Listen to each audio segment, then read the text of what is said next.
সাবধান, কাউকে কষ্ট দেওয়ার আগে খুব সাবধান।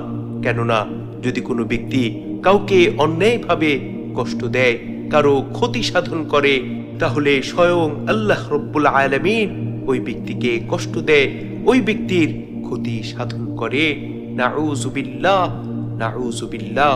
এ সম্পর্কে জামিআয়ে তিরমিজির 1940 নম্বর হাদিস, আল্লাহর রাসূলের প্রিয় সাহাবী হযরত আবু সিরমা রাদিয়াল্লাহু আনহু বলেন, রাসূল আকরাম সাল্লাল্লাহু আলাইহি ওয়াসাল্লাম ইরশাদ করেন, মান দারাল্লাহু বিহি, যে ব্যক্তি অন্য কারো ক্ষতি সাধন করে, স্বয়ং আল্লাহ রাব্বুল আলামিন ওই ব্যক্তির ক্ষতি সাধন করেন। নাউযুবিল্লাহ, নাউযুবিল্লাহ।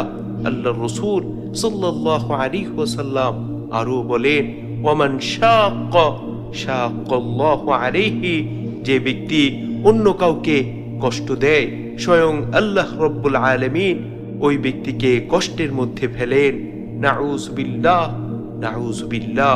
এজন্য আমাদের খুব সতর্ক থাকতে হবে যেন আমাদের দ্বারা অন্যায়ভাবে কারো ক্ষতি না হয়, আমাদের দ্বারা কেউ যেন কোনোভাবেই কষ্ট না পেয়ে যায়।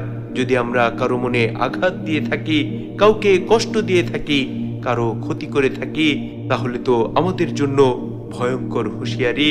স্বয়ং আল্লাহ রাব্বুল আলামিন আমাদের ক্ষতি করবেন, আমাদেরকে কষ্টের মধ্যে ফেলবেন। আর মহান মালিক যদি আমাদেরকে কষ্টের মধ্যে ফেলেন, তাহলে আমাদের কে উদ্ধার করবে, কে আমাদেরকে হেফাজত করবে?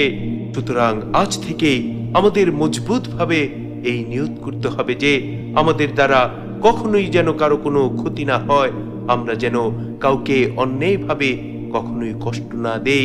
যদি কখনো এমন হয়ে থাকে যে কাউকে অন্যায়ভাবে কষ্ট দিয়েছি, কারো ক্ষতি করেছি, তাহলে আজই তার কাছে ক্ষমা চেয়ে নিব।